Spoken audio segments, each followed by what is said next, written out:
magpaparingas po tayo. Yan, papapatak tayo dyan. Ayan, antayin natin silang magsalubong yung langis.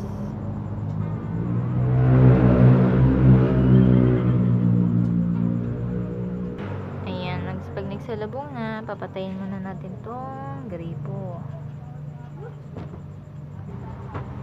Next po natin, lalagyan natin na siya ng tissue. Lulublob natin yung tissue. Ganyan.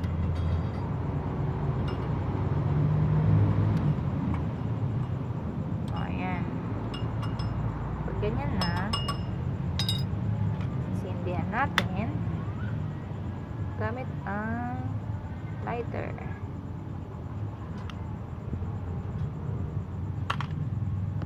Ayan, after 2 minutes, ganyan na yung apoy niyan.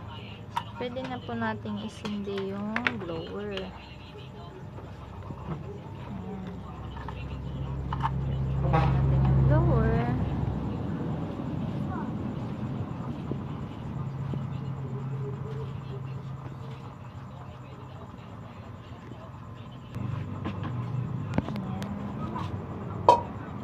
Pag may blue na siya, pwede na nating itodo yung blower. Ayan. Tapos, after po nyan, pag ganyan na siya, mag-i-start na tayong magpatak.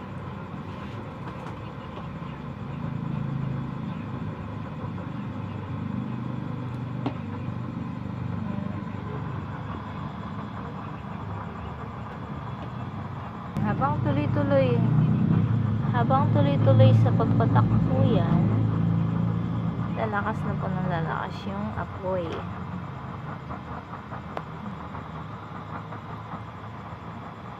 Hanggang sa mapunan niya na yung